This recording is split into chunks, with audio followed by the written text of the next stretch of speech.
వాల్మీకి మహర్షి కృత శ్రీమద్ రామాయణ ఆచార్య పుల్లెల శ్రీరామచంద్రుడిగా బాలానందిని వ్యాఖ్య 74వ భాగం 26/12/25 అయోధ్యాకాండలో 53వ సర్గ.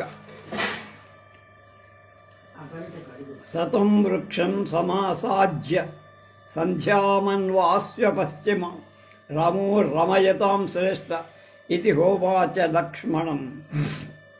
ఆనందింపచేసే వాళ్ళలో శ్రేష్ఠుడైన రాముడు వృక్షమూలం చేరి పడమటి సంధ్యను ఉపాసించి లక్ష్మణుడితో ఇలా అంటున్నాడు. అధ్యేయం ప్రథమా రాత్రి యాతా జనపదాద్భరి యా సుమంత్రేణ రహితాతాం నా ఉత్కంఠితుమర్హసి. ఇప్పుడు మన దేశం బయలుదేరటానికి వచ్చాం. సుమంతుడు కూడా వెళ్ళిపోయాడు. ఇటుపై మనం ఒంటరిగా ఉండాల్సిన రాత్రులలో ఇది మొదటి. నువ్వు దుఃఖించద్దు. జాగర్తవ్యమతంద్రింభ్యాత్ మధ్య ప్రభృతిరాత్రిషు యోగక్షేమౌ హి సీతాయ వర్తేతే లక్ష్మణావయో. ఇవాళ మొదలు మనం ఇద్దరం రాత్రులలో మేల్కొని ఉండ. సీతక్షేమాలు మన ఇద్దరి మీదే ఆధారం. రాత్రిం కదచిదేవే మాం సౌమిత్రే వర్తయామహే ఉపావర్తామహే భూమాన్ వాస్తీర్య స్వయమార్జితై. లక్ష్మణ, ఏదో పర్ణాదులు స్వయంగా తెచ్చుకొని ఆకులు భూమిపై పరుచుకొని పడుకొని ఈ రాత్రి ఏదో విధంగా గడుపుదాం. నతు సంవిశ్యతే గిన్యాం మహార్షశయనోచిత ఇమా సౌమిత్రయే రామో వ్యాజహార తథా శుభా. ఉత్తమమైన పాన్పుపై పడుకోవటం అలవాటు పడ్డ రాముడు నేల మీద పడుకోవటం లక్ష్మణుడితో ఈ విధంగా మంచి మాటలు చెప్పారు. ధ్రువం అధ్య మహారాజు దుఃఖం స్వరితి లక్ష్మణ కృతకామాదు కైకేయి తుష్టా భవితుమర్హతి. లక్ష్మణ, మన మహారాజుకు ఇప్పుడు దుఃఖంతో నిద్ర పట్ట. కైకేయి మాత్రం తన కోరిక తీరటం చే సంతోషిస్తూ ఉంటుంది. సాహి దేవి మహారాజం కైకేయి రాజ్యకారణాత్ అపి న చ్యావయేత్ ప్రాణాన్ దృష్ట్వా భరతమాగతం. కైకేయి భరతుడు వచ్చిన తరువాత రాజ్యం కోసం మహారాజు ప్రాణాలు తీసివేయదు కదా. అనాథశ్చ హి వృద్ధశ్చ మయా చైవ వినాకృత కిం కరిష్యతి కామాత్మా కైకేయీ వశమాగత. ఆ రాజు కామబుద్ధి కలవాడై కైకకి లొంగిపోయా. ఇప్పుడు నా నుండి కూడా దూరమైపోయా. దిక్కులేక వృద్ధుడై ఉన్న రాజు ఏం చెయ్యగలడు? ఇదం వ్యసనమాలోక్య రాజ్ఞశ్చమతి విభ్రమం కామ ఏవార్ధధర్మాభ్యాం గరీయానితి మే మతి. ఈ కష్టాన్ని రాజు బుద్ధిలో కలిగినటువంటి భ్రాంతిని చూడగా అర్ధధర్మం కంటే కామమే గొప్పదని నాకు అర్థమవుతోంది. ఓహ్య విద్వాన విపుమాన్ ప్రమాదాయాకృతే త్యజేత్ ఛందానువర్తిరం రపుంతం పుత్రం తాతో మామివ లక్ష్మణ. మన తండ్రి నన్ను వడి చేసినట్టు ఎంత తెలివి తక్కువవాడైన ఆడదాని మాట విని తన ఇష్ట ప్రకారం ప్రవర్తిస్తూ కుమారుణ్ణి వదిలిపెట్టడం న్యాయమా? సుఖీవత సభాష్య భరత కైకయీసుత ముదితాన్ కోసలానేకో యో భోక్షర్జనితావజవత్. కైకేయి కుమారుడైన భరతుడొక్కడే భార్యా సహితుడై మహారాజులాగా ఐశ్వర్య సమృద్ధమైన కోసల దేశాల్లో సుఖం అనుభవిస్తారు. నహి సర్వస్య రాజ్యస్య సుఖముఖమేకం భవిష్యతి తాతేజ వయసాదీతే మయిచారణ్యమాస్థితి. రాజు వయస్సు చేత నేను అరణ్యంలో ఉన్నా. అందుచేత భరతుడు రాజ్యానికి అంతకు ప్రధానమైన రాజు అవుతాడు. ఆర్ధధర్మము పరిత్యజ్య యక్కామమనువర్తతే ఏవమాపజ్యతే క్షిప్రం రాజా దశరథో యథా. అర్ధధర్మాలు వది కామాన్ని అనుసరించేవాడు దశరథ మహారాజుల వెంటనే ఈ విధంగా ఆపదలో చిక్కుకుంటాడు. మన్యే దశరథాంతాయ మమ ప్రవ్రాజనాయ చ కైకేయీ సౌమ్య సంప్రాప్త రాజ్యాయ భరతస్య. సౌమ్య లక్ష్మణ కైక దశరథుడి చావుకి నా వనగమనానికి భరతుడి రాజ్యానికి మన ఇంట చేరింది అని మనం భావించాలి. అపీదానీం కైకేయీ సౌభాగ్యమదమోహిద కౌసల్యాంచ సుమిత్రాంచ సంప్రపాదే తమత్కృతే. కైక తనకు కలిగిన భాగ్యంచే గర్వించి ఒళ్ళు తెలియక నా మూలంగా కౌసల్యం సుమిత్రను కూడా బాధించదు కదా. మాస్మభత్కారణాద్దేవి సుమిత్రా దుఃఖమావసేత్ అయోధ్యామిత ఏతత్వం కార్యే ప్రవిశ లక్ష్మణ. నా మూలంగా సుమిత్రాదేవి దుఃఖపడకుండుగా అందుచేత నువ్వు ప్రాతకాలంలో లేచి ఇక్కడి నుండే అయోధ్యకి వెళ్ళిరా. అహమేకో గమిష్యామి సీతయా సహ దండకాన్ అనాథాయా హి బాధస్వం కౌసల్యాయా భవిష్యతి. నేనొక్కడనే సీతతో అంధకారణ్యానికి వెళ్తా. అనాథురాలైన కౌసల్య నువ్వే రక్షించాలి. క్షుద్రకర్మా హి కైకేయి ద్వేష్యమన్యాయ్య మాచరేత్ పరిదర్ద్యా హి ధర్మజ్ఞే భరతే మమ మాతరం. నీచమైన కార్యాలు చేసే కైక నా తల్లి విషయంలో న్యాయ విరుద్ధంగా ప్రవర్తించచ్చు, ఇబ్బంది కలిగించచ్చు. అందుచేత మా తల్లిని ధర్మాలు తెలిసిన భరతుడికి అప్పచెప్పు నువ్వు వెళ్ళి. నూనం యాత్యంతరేకస్మిన్ స్త్రియ పుత్రైర్వియోజితా జనన్యాం మమ సౌమిత్రే తస్మాదేతదుపస్థితం. లక్ష్మణ, పూర్వజన్మలో ఎప్పుడో నా తల్లి స్త్రీలు తమ పుత్రుల నుండి దూరం చేసి అందువల్లనే ఇప్పుడు ఆమె ఈ కష్టం అనుభవిస్తుంది. మయా ఈ జలపుష్టేన దుఃఖ సంవర్ధితేన చ విప్రాయుజ్యత కౌసల్య ఫలకాలే దిగస్తు మాం. నన్ను చిరకాలం పోషించి కష్టపడి పెంచిన నా తల్లి నా వరం ఫలాన్ని పొందాల్సిన సమయంలో నా నుండి దూరం చెయ్యబడి నేను ఎంత వ్యర్థమైన జన్మించాన్రా అన్న.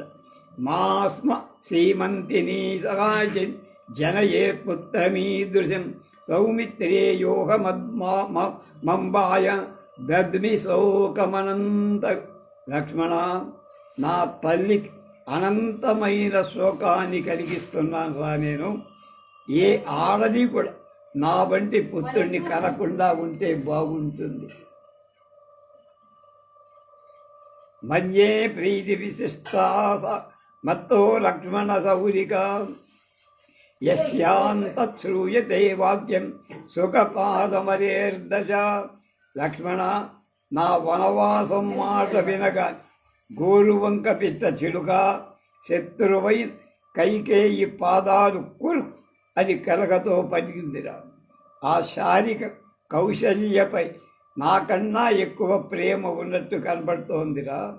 దీని భావం అంతగా బాగలేదు. ఉన్న పాఠాన్ని బట్టి చెప్పబడింది. ప్రాచ్యప్రతిలో ఇలా ఉంది.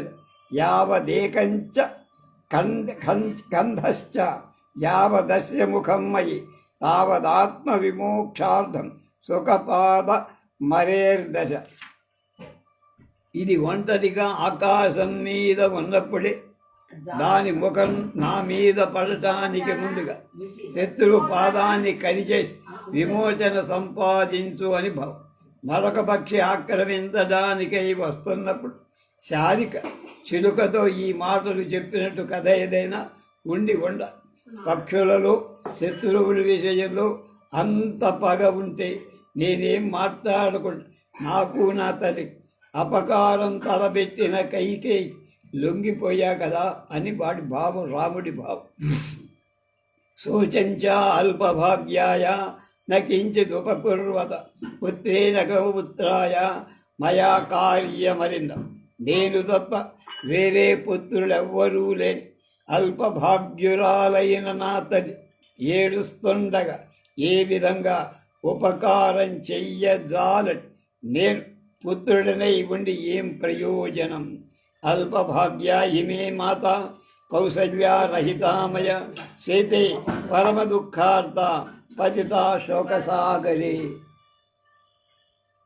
దురదృష్టవంతురాలనైన నా తల్లి కౌసల్య నేను దగ్గర లేకపోవటం చే అత్యధిక దుఃఖం చేత పీడితురాలి శోకసాగరంలో మునిగి ఉండి ఉంటుంది.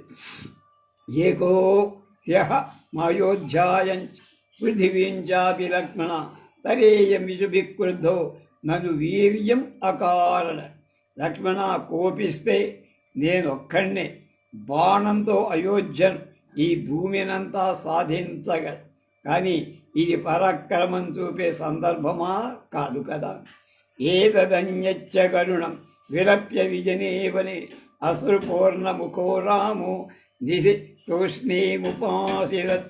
రాముడా, రాత్రి విభజనమైన వనంలో ఈ మాటలు కొన్ని మాటలు ధైర్యంతో పలుకుతూ కన్నీళ్లతో నిండిన ముఖం కలవాడు మాటలాడక చాలాసేపు కూర్చున్నాడు.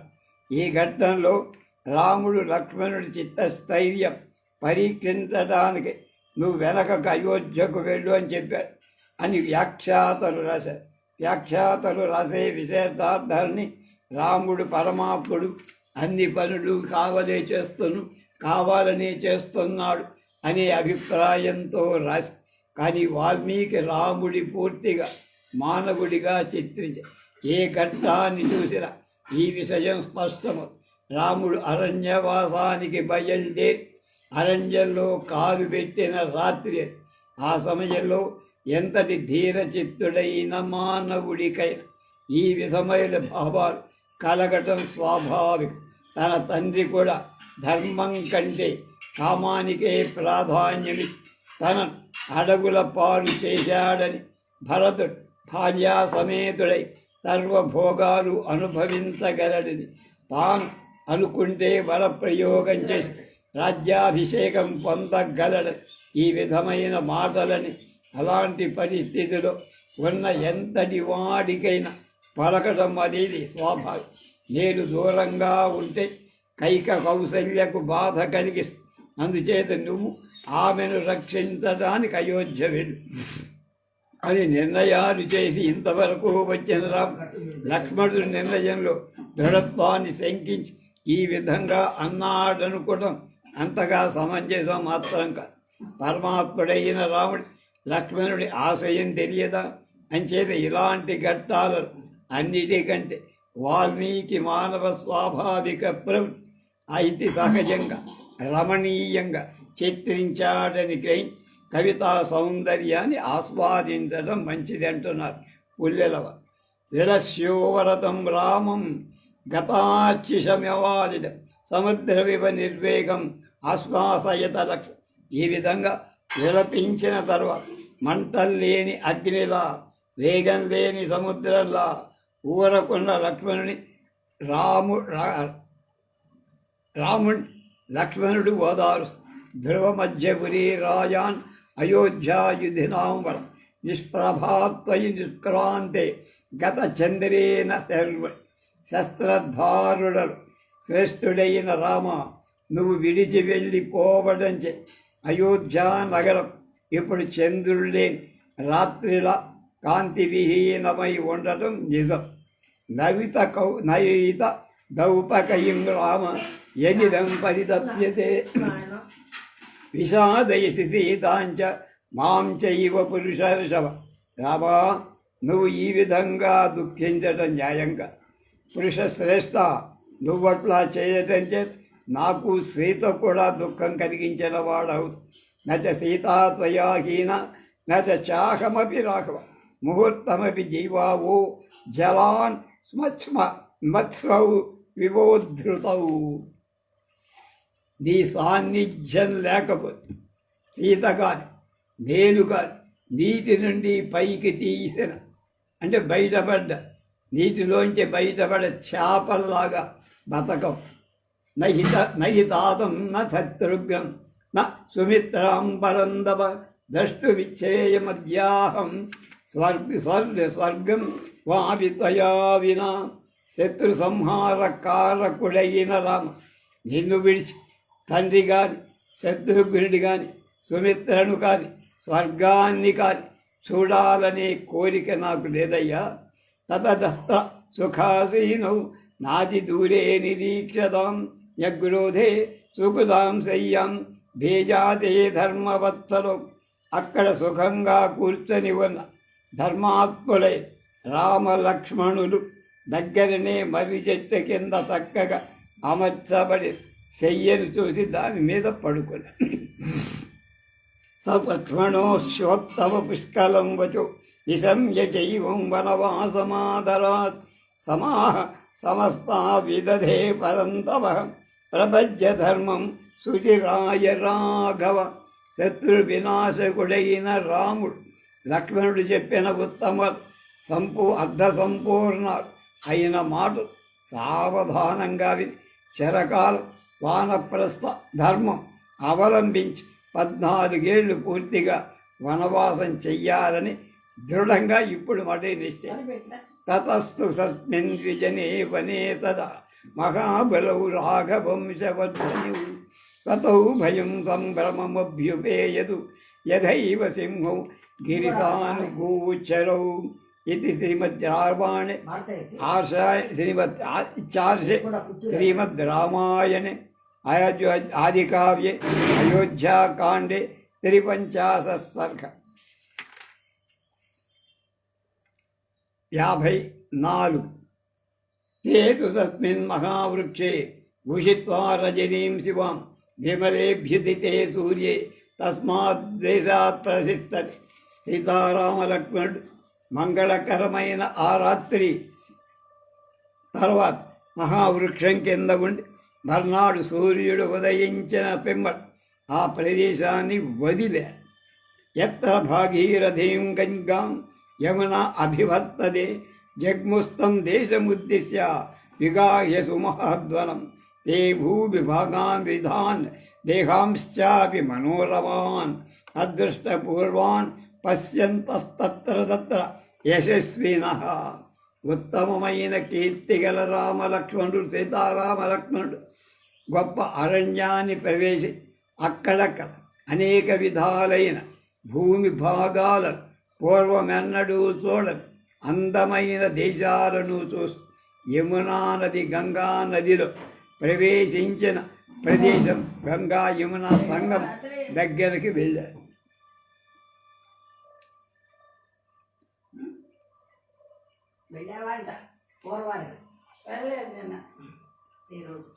యథా క్షేమేన గచ్చన్ స పశ్యంచ వివిధాన్ ధ్రువాన్ నివృత్తమాత్రే దివసే రామ సౌమిత్రిమబ్రవీత్. రాముడు కష్టం కలగకుండా మెల్లగా నడిచి ప్రయాణం చేస్తూ అనేక విధాలైన వృక్షాలు చూస్తూ వెళ్ళి పగలు గడిచిన వెంటనే లక్ష్మణుడితో ఇలా అన్నారు. ప్రయాగమభి తపశ్చా సౌమిత్రే ధూమమున్నతం అగ్నేర్భగవతస్కేతు మన్యే సన్నిహితో. లక్ష్మణ, ప్రయాగకు చుట్టూ భగవంతుడైన అగ్నికి ధ్వజమైన ధూమం ఎత్తుగా కనపడుతోందరా. ఇక్కడే భరద్వాజ ఆశ్రమం ఉండి ఉండాలి. నూనం ప్రాప్తాః సంభేదం గంగా యమునయోర్వయం తథా హి బ్రూయతే శబ్దో వారినో వారి గట్టిదం. మనం గంగా యమున సంగమానికి చేరాం, సందేహం లేదు. ఎందుకంటే నీరు పట్టితో కొట్టుకోవడం చేత కలిగే శబ్దం వినపడు. దారుణి పరిభిన్నాని వనజైరుపజీవిభి భరద్వాజాశ్రమే చైతే దృశ్యంతే వివిధాద్రువ. వనాల్లో లభించే వస్తువులపై ఆధారపడి జీవించే వాళ్ళ చేత ఖండింపబడిన ఈ కర్రలు ఇక్కడే పడి ఉన్నాయి. భరద్వాజ ఆశ్రమంలో అనేక విధాలైన వృక్షాలు కనపడుతాయి. ధన్వినౌతౌ సుఖం గత్వా లంబమానే దివాకరు గంగా యమునయోస్సంధౌ ప్రాపతుర్నిలయం అనే ధనుర్ధారులైన రామలక్ష్మణుడు సుఖంగా ప్రయాణం చేసి సాయంకాల సమయంలో గంగా యమున సంగమం దగ్గరగా ఉన్న భరద్వాజ ఆశ్రమంలో, ప్రయాగలోనే ఉంటుంది భరద్వాజ ఆశ్రమం.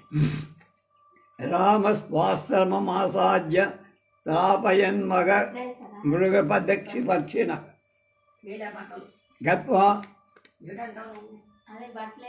ముహూర్తమధ్వాన భరద్వాజముపాగమ.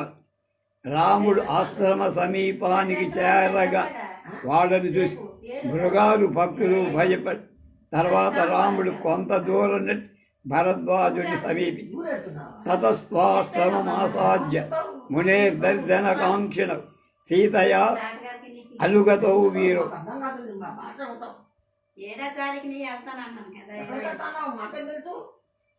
ఇవాళ వేస్తారా మళ్ళీ వస్తాను ఊడ్చేసి వెళ్ళి వంట చేసుకుని వస్తామని చేసేయండి. మన అదే ఈ గుడివాడ వెళ్తా, మా మనవరాలది ఎంగేజ్మెంట్ చేసుకుంటున్నాను చెప్పా. మన ఏం చెప్పావు, నీ బాగా మాకు అర్థం కాదు. ఆశ్రమం సమీపించాను. సీతారామలక్ష్మణుడు మునిని తోడాలని కోరికతో దూరంగా నిలిచి ఇలా అన్నారు. ప్రవిశ్య మహాత్మాన ఋషిం శిష్యగణైర్ సంసిత వ్రతమేకాగ్రం తపసా లబ్ధచక్షుషం కృతాగ్ని స్తోత్రం దృష్ట్వైవ మహాభాగం కృతాంజలి రామ సౌమిత్రినా సార్థం సీతయా చాభ్యవాదయత్. రాముడు ఆశ్రమంలో ప్రవేశి అక్కడ శిష్యుల సముదాయంతో కూడివన్ మహాత్ముడై భరద్వాజ మహర్షిని చూశారు. మహర్షి కఠినమైన వ్రతాలు ఆచరిస్తూ ఏకాగ్రచిత్తుడై తపస్సు చేసి దివ్య దృష్టి పొందాడు. అతడు నిత్యాగ్నిహోత్రుడై మహాభాగ్యవంతుడు. ఆ మహర్షిని చూసిన వెంటనే రామ లక్ష్మణ సీత ఆయనకు నమస్కరించారు. న్యవేదయత జాత్మానం తస్మై లక్ష్మణ పూర్వజ పుత్రౌ దశరథస్యాః. అన్ని అయిపోయినాయి. మొన్న కుదరలేదని అమ్మాయికి రాముడు తనను గురించి భరద్వాజ మహర్షికి ఇలా చెప్పారు. పూజ్యుడా, మేము దశరథ పుత్రుడమైన రామలక్ష్మణులం. భార్యామమేయం వైదేహి కళ్యాణీ జనకాత్మజ మాం చానుయాత విజనం తపోవనమనిందిత. కళ్యాణి నా భార్య. నిన్న వచ్చాను చూడు, అలాగ వచ్చేస్తాను. లేకపోతే ఒక చీడ పడిన వస్తాను, చీడ పడకైనా వస్తాను. నన్ను అనుసరించి తపోవనానికి వస్తా. ఇతరా ప్రవ్యాజమానం సౌమిత్రి గుడివాడ దాటి అది ఏ ఊరు అనుజ ప్రియ గుడివాడ దాటిన తర్వాత ఏదో ఊరుందంట. అయమన్వగమద్వాద నాకు తెలియదు. వనమేవ ధృతౌ. మొన్న వెళ్ళారు వీళ్ళందరూ, మా వాళ్ళందరూ. నా తమ్ముడు దృఢమైన నిశ్చయం కలవాడు, నా యందు స్నేహం ఉన్నవాడు. లక్ష్మణుడు తండ్రిచే అరణ్యానికి పంపబడి నన్ను అనుసరించి తాను కూడా అరణ్యానికి వచ్చి పిత్రా నియుక్త భగవన్ ప్రవేక్షామస్తపోభనం ధర్మమేవ చరిష్యాం అస్తత్ర మూల ఫలాసన. పూజ్యుడా, మేము తండ్రి ఆజ్ఞ ప్రకారం తపోవనంలో ఉండి అక్కడ దుంపలు ఫలాలు తిని ధర్మాన్ని ఆశ్రయిస్తున్నాం, ధర్మాన్ని ఆచరిస్తున్నాం. తస్య తద్వచనం శృత్వా రాజపుత్రస్య ధీమత ఉపానయతి ధర్మాత్మ గామర్హ్యం ఉదకం తతః. ధీమంతుడైన రాముడి మాటలు విని ధర్మాత్ముడైన భరద్వాజ మధుపర్కన్ కొరకై గోవులు అర్ఘ్య ఉదకాలు రాముడికి సమర్పించటానికి తీసుకొచ్చి నానా విధాన్న రసాన్ పంచమూల ఫలాశయ తేభ్యో దదో తప్తవ వానం చైవాభ్యకల్పతి. గొప్ప తపస్సు చేసే భరద్వాజ మహర్షి వాళ్ళకి వనంలో లభించే మూలాలతో ఫలాలతో తయారు చేశారు. అనేక విధాలైన అన్నాలు రసాలు ఇచ్చి నివాసం కూడా ఏర్పాటు. మృగపక్షిభిరాసీనో మునిభిశ్చ సమస్తతః రామమాగతమభ్యర్థ్య స్వాగతే నాగతం ముని. భరద్వాజముని చుట్టూ మృగాలు, పక్షులు, మునులు కూర్చొని ఉన్నారు. భరద్వాజుడు తన ఆశ్రమానికి వచ్చిన రాముని స్వాగత వచన పూర్వకంగా పూజించి ఇలా అన్నారు. ప్రతిగృహ్య చ తామర్పాం ఉపవిష్టం చ రసరాఘవ భరద్వాజో అబ్రవీద్వాక్యం ధర్మయుక్తమిదం వచః.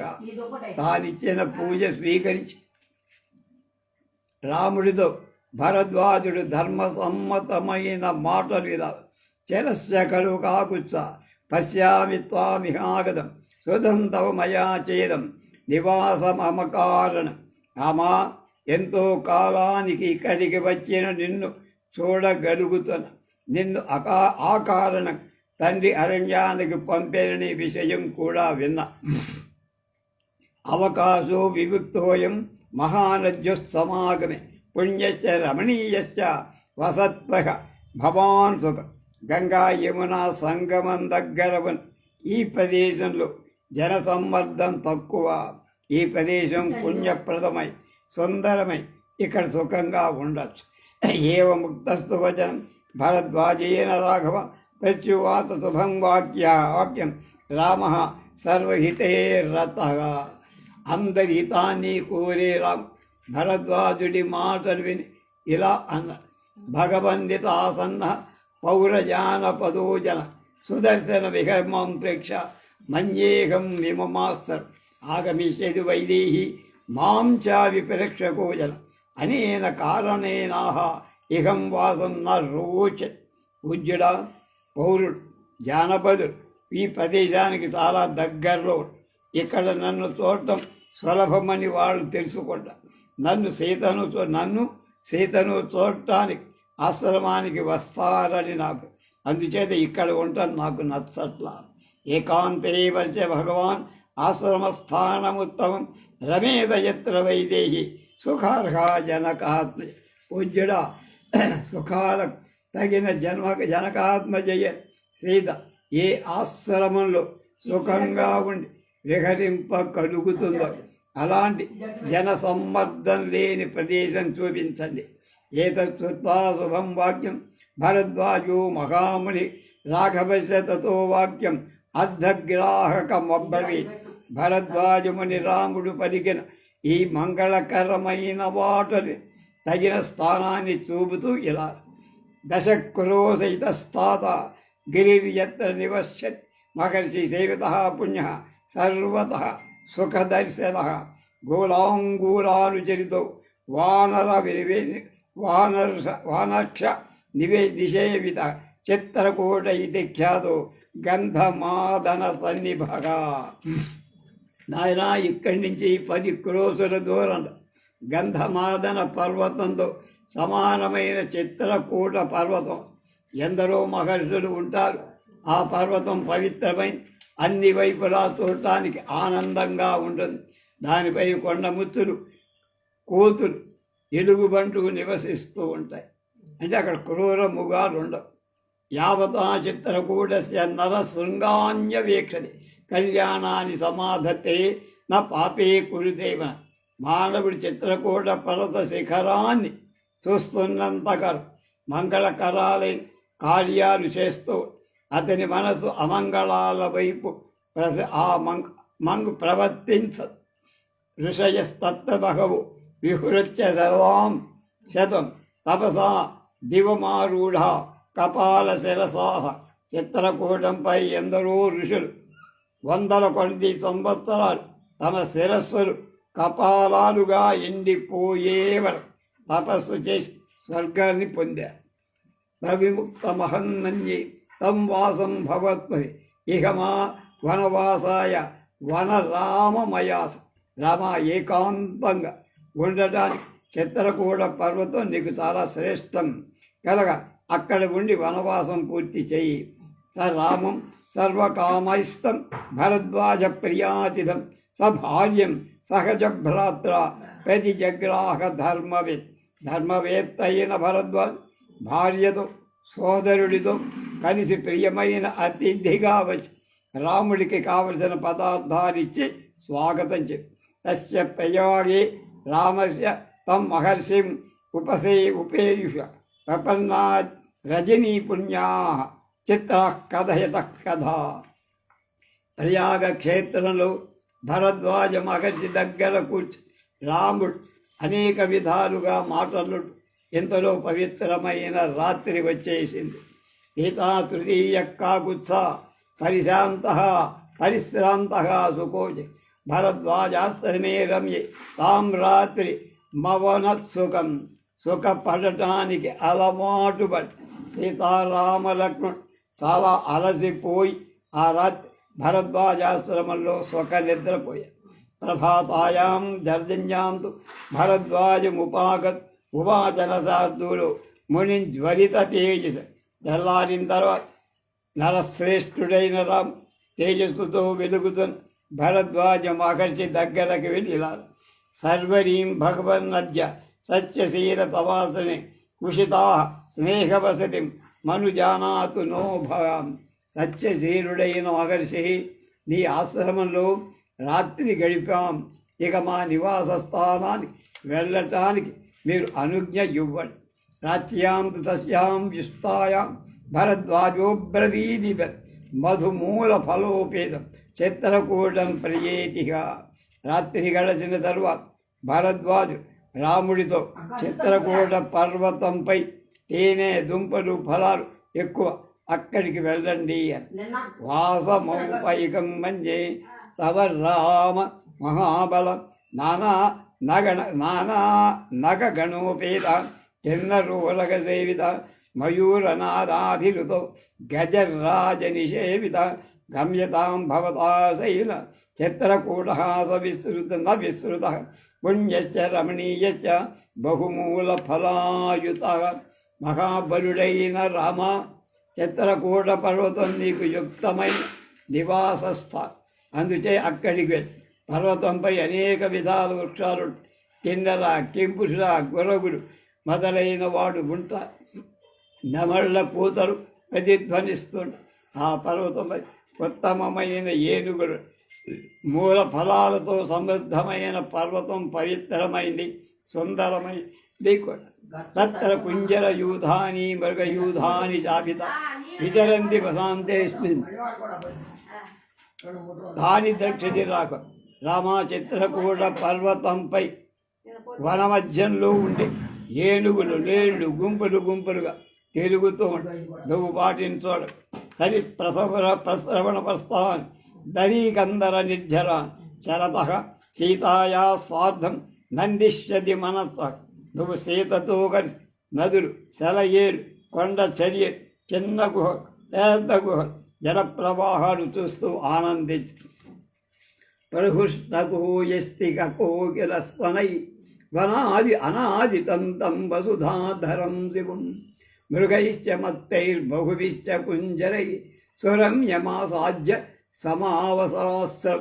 ఇచ్చార్షే శ్రీమద్ రామాయణే ఆదికావ్యే అయోధ్యాకాండే 54 సర్గ. మంగళకరమై ఆ చిత్రకూట పర్వతంలో సంతోషించిన కోయస్తిక పక్షులు కోయిల కూస్తూ అటు సంచరిస్తున్న అనేక మృగాలతో మదించిన ఏనుగులతో అది రమ్యంగా అలాంటి చిత్రకూటం చేరి ఆశ్రమంలో నివసించు అని చెప్పాడు. తర్వాత ఇది 1వ భాగం అయోధ్యలో, మిగతాది రేపు.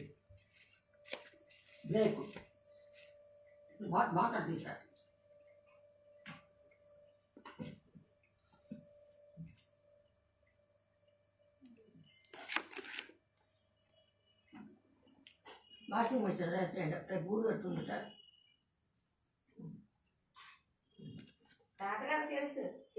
నాకేం తెలుసు, నువ్వేమో అంటావు. నువ్వు చెప్పింది మాకేం అర్థం కాదు. సరే.